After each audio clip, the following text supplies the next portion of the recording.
kita bahas tentang persamaan dasar akuntansi. Sebelumnya kita berdoa dulu.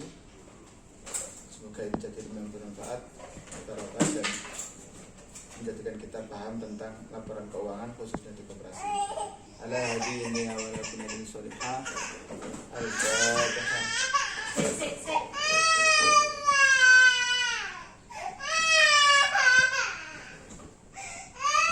Persamaan dasar akuntansi. Kalau semua sudah pernah dengar, jadi poinnya adalah di sini. Harta pasangannya adalah kewajiban atau utang plus modal.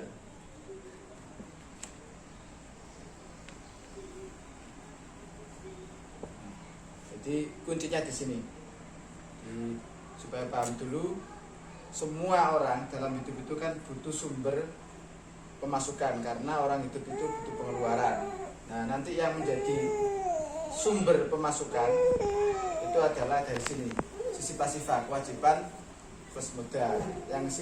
Yang sumber pengeluarannya adalah berupa harta atau aset yang nanti dalam laporan keuangan namanya aktiva. Oke, kita mulai dari ini dulu. Difahami ya, jadi harta sama dengan kewajiban plus modal. Contohnya gini, bisa juga harta sama dengan modal saja, atau harta sama dengan kewajiban saja bisa. Harta sama dengan kewajiban saja, karena tidak punya modal tapi dia langsung dari utang. Nah, yang lengkap adalah harta sama dengan kewajiban ditambah modal. Contoh gampangnya, Bu Ida punya usaha Kiko. Nah, dia pinjam bank senilai 100 juta untuk modal awal. Maka harta sama dengan 100 juta ini, berarti harta 100 juta sama dengan dia pinjam utangnya di bank ini 100 juta, jadi tambah modal. Nah, kasus 2 contohnya, seumpama dia punya modal separuh, yaitu berarti 50 juta. Maka harta di sini sama dengan dia pinjamnya 50 juta, kewajibannya kemudian ditambah modalnya juga 50 juta. Sehingga harta totalnya berapa? 100 juta. Oke.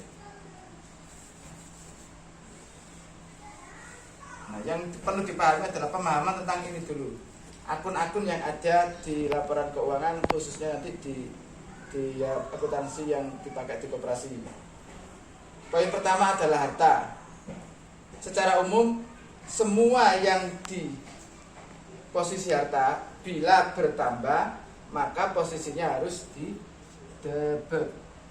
Ini berarti saldo normalnya semua harta bila bertambah di debit. Berarti kalau berkurang di kredit. Cuma nanti ada pengecualian.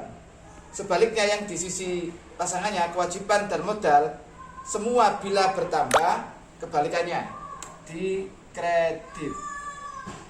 Berarti kalau berkurang malah di debit. Jadi modal juga sama.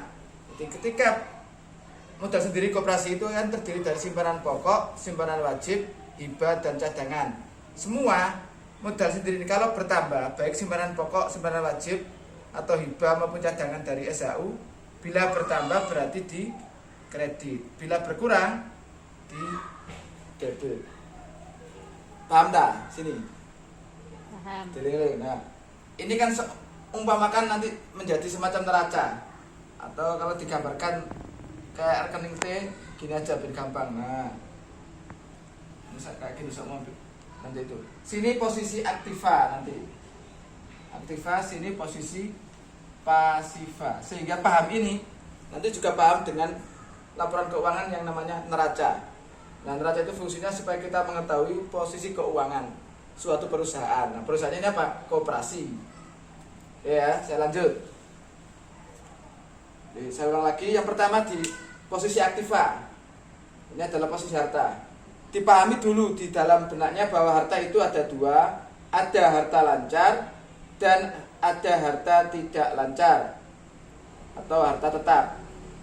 Dikatakan harta lancar itu bila liquid atau cair mudah diuangkan. Jadi mudah diuangkan atau yang kurang dari 1 tahun, jadi lebih cepat dalam hal likuiditasnya. Sementara dikatakan harta tetap itu biasanya di atas 1 tahun, sehingga terkadang butuh penyusutan juga. Nah, ini dalam penulisan akuntansinya, semua harta bila bertambah secara umumnya di debit, bila berkurang di kredit. Berarti satu contoh kalau sudah paham, saya lanjut ya. Coba kas bertambah di debit, piutang bertambah di debit, utang bertambah di debit. Berarti persediaan bertambah di debit, debit. Kenapa? Karena semua yang di sisi aktiva bila bertambah di debit. Perlengkapan debit, debit. Deposito, ini deposito yang kurang satu tahun, sehingga masuk di harta lancar. Seumpama ada deposito, kita deposito di bank mana? Seumpama deposito di bank BSI atau Bank Mandiri Syariah. Nah, ini kalau sudah 1 tahun, jika bertambah di debit juga sama. Paham ya? Berarti kebalikannya, kalau berkurang di kredit, kredit kalau berkurang. Oke, sekarang yang kedua, harta tidak lancar atau harta tetap. Sama, akuntansinya tetap sama. Nanti kalau bertambah jelas di debit, berkurang di kredit. Contoh, tanah. Nah, jadi seumpama koperasi beli tanah, punya tanah, beli tanah ini kan tanahnya bertambah. Kalau bertambah, debit apa kredit? debit, Debit. Karena tadi apa alasannya ini? Posisi aktiva. Kemudian bangunan. Jadi beli sama koperasi Karoma, beli bangunan atau beli kantor, beli perumahan. debit, Jadi bertambah di debit.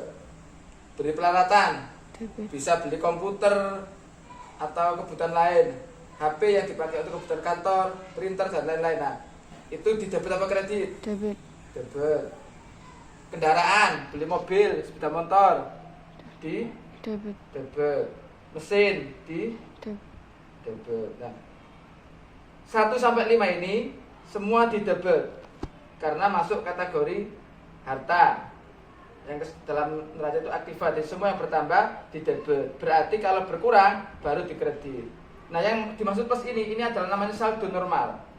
Ketika nanti ada soal saldo normal, maka yang ditanyakan itu yang di sininya. Ketika bertambah, saldo normalnya apa? Jadi kas bertambah debit, piutang bertambah debit, persediaan bertambah debit, perlengkapan berarti debit, tanah debit, bangunan debit, peralatan debit, kendaraan debit, mesin debit. Nah, kebalikannya ini adalah kredit. Kecuali yang ini. Nah, sehingga ini saya garis bawahi di atas dan bawahnya. Akumulasi penyusutan. Ini kalau bertambah di kredit. Kalau berkurang malah di debit. Kenapa kok gitu? Karena akumulasi penyusutan ini meskipun posisinya dalam neraca itu di aktiva, tapi akumulasi penyusutan ini mengurangi aset. Kenyataannya itu mengurangi harta. Contoh, kita beli komputer senilai 10 juta, kemudian disusutkan per tahun 2 juta, berarti nanti akumulasi penyusutan per tahunnya 2 juta, sampai 5 tahun habis 10 juta. Nah, ini mengurangi. Di akumulasi penyusutan ini mengurangi dari aset yang ada. Sehingga jika bertambah di kredit, berkurang di debit. Jadi diingat-ingat, di posisi aktiva yang pengecualian cuma di akumulasi penyusutan. Semua selain akumulasi penyusutan bila bertambah di debit, berkurang kredit. Diling-iling ya di aktiva. Kecuali akumulasi penyusutan. Jadi kalau bertambah di kredit yang kewajiban sama modal. Nah, kewajiban sama modal ini karena posisinya di neraca itu di pasiva, aturan akuntansinya kalau bertambah saldo normalnya adalah kredit. Jadi hutang usaha contoh bertambah kredit. Modal baik dari simpanan pokok, simpanan wajib, hibah ini bisa dari pemerintah atau pihak ketiga yang halal dan tidak mengikat. Cadangan ini biasanya dari cadangan SHU. Nah, ini kalau bertambah di kredit semua. Jadi yang sisi apa ini kanan saya ini kebalikannya sisi kiri. Kalau di harta di aktiva semua bertambah di debit berkurang kredit, tapi di pasiva kebalikannya, semua yang bertambah berarti saldo nominalnya di kredit. Jadi intinya kalau yang bertambah di sisi sini di kredit, kalau yang di sisi aktiva di debit. Di aktiva tadi kecuali akumulasi penyusutan, itu kalau bertambah di kredit, kalau berkurang di debit. Nah kalau di sini semua yang bertambah di kredit. Coba dites. Utang usaha bertambah kredit. Utang bank atau utang lainnya. Nah, utang bank atau lainnya yang di bawah 1 tahun. Kalau bertambah di mana? Jadi saya lanjut di sisi pasiva. Semua yang di sisi pasiva, kewajiban maupun modal bila bertambah di kredit dan bila berkurang di debit. Nah, contoh utang usaha berarti bertambah kredit. Utang bank atau lainnya yang di bawah 1 tahun bertambah di kredit. Kemudian kewajiban jangka panjang. Nanti kewajiban ada 2, jangka pendek dan jangka panjang. Atau istilah lain nanti ada istilah ekuitas.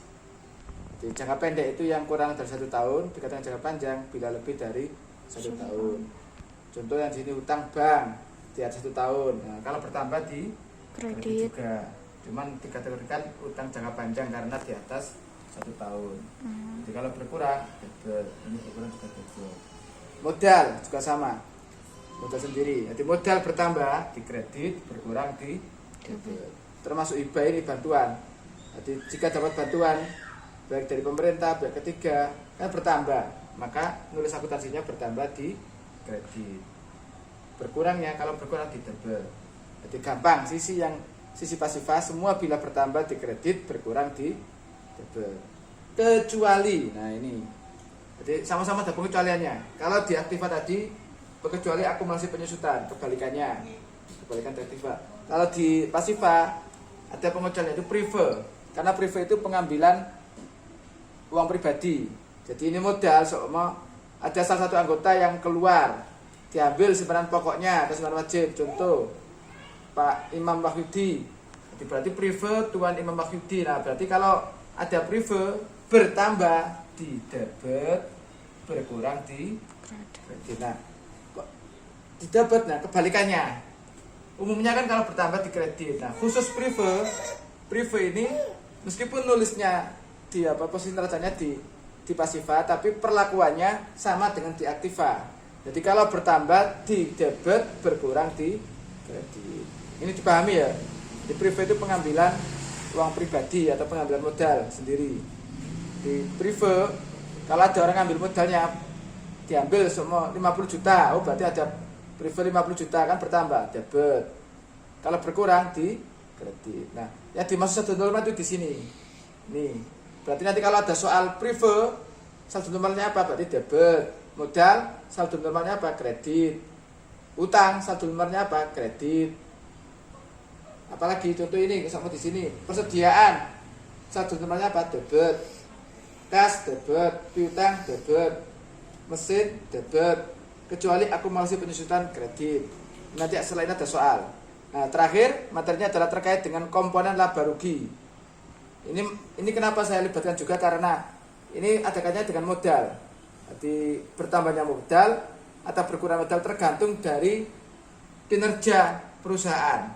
Nah, di sini kan laba rugi itu ada 2 komponen, pendapatan dan beban.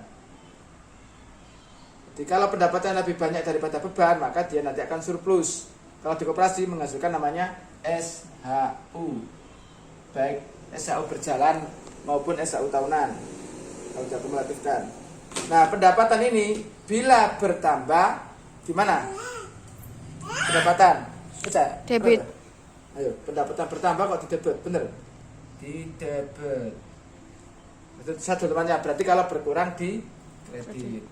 Sementara beban atau biaya kalau bertambah di mana? Kredit. Beban di kredit. Bener tak? Beban kalau bertambah di, ya ini yang perlu dipahami kebalikannya. Ya.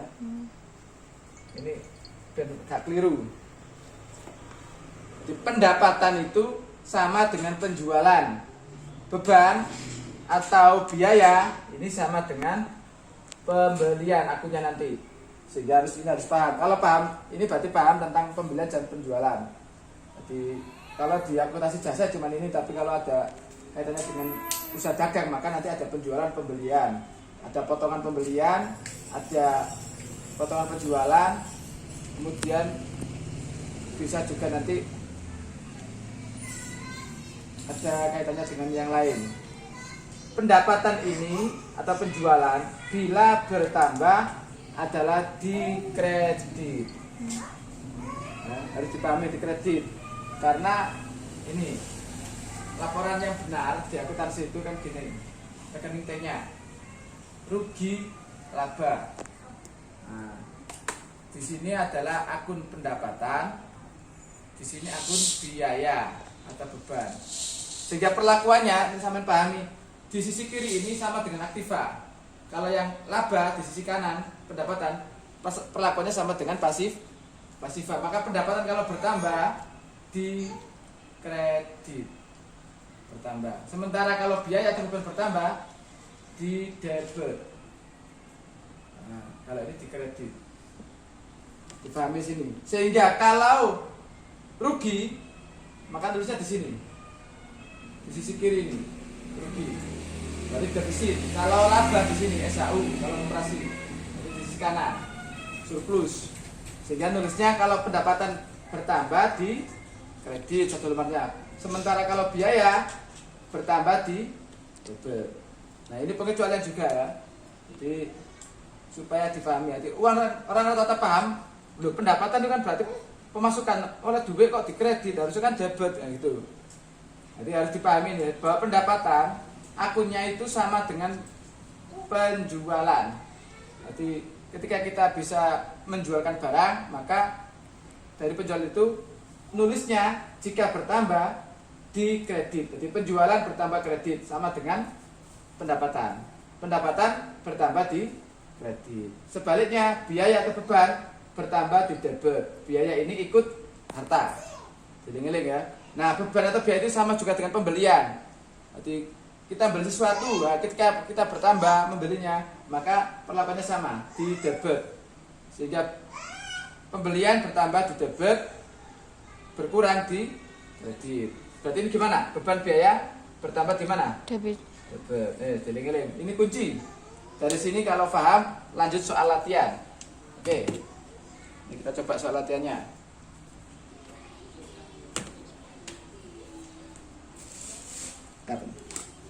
Nah ini ada tadi latihan atau exercise kaitannya dengan saldo normal. Insya Allah kalau paham 15 akun ini sudah anggap saja 75% paham tentang akuntansi. Jadi dicoba diisi. Sekarang kita evaluasi bareng-bareng salah apa benar ini ya. Pertama kas bertambah debit apa kredit? Debit, benar. Oke, kita kasih centang benar. Utang bertambah kredit. Kenapa di kredit? Utang itu posisinya tadi di pasifa ya. Jadi benar. Jadi yang pasifa semua bertambah di kredit. Modal juga sama, posisinya tadi modal sama dengan utang, sama dengan kewajiban posisinya di pasifa. Berarti kalau bertambah di lo. Nah, ini selalu. Ini salah ya, salah satu. Iya. Yang benar karena di pasifa tadi ya, di modal maupun utang jika bertambah di apa? Di kredit. Di kredit. Baru kalau berkurang debit sebenarnya. Ingat-ingat ya, pasifa tadi kan isinya kan utang atau kewajiban sama modal. Nah, itu kalau bertambah kredit. Nah, jadi ngeling. Makanya ini harus di luar kepala. Selama belum bisa ini harus dilatih berulang-ulang. Karena ini kunci. Kemudian pendapatan. Nah, pendapatan tadi perlakuannya sama dengan penjualan akunnya. Atau pendapatan ini sama dengan pasifa. Yaitu sama dengan ini, utang atau modal. Berarti kalau bertambah di mana?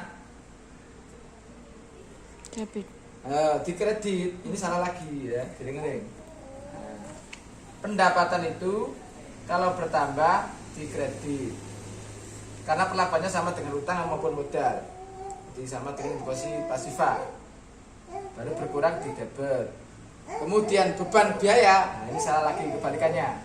Beban atau biaya itu sama dengan aktiva di sisi kiri tadi ya, itu perlakuannya. Sehingga kalau bertambah harusnya beban biaya itu bertambah di debit, berkurang di kredit. Ingat-ingat ya, pendapatan saat tadi akunnya sama dengan penjualan. Maka kalau pendapatan bertambah di kredit, penjualan pun sama. Kalau bertambah di mana?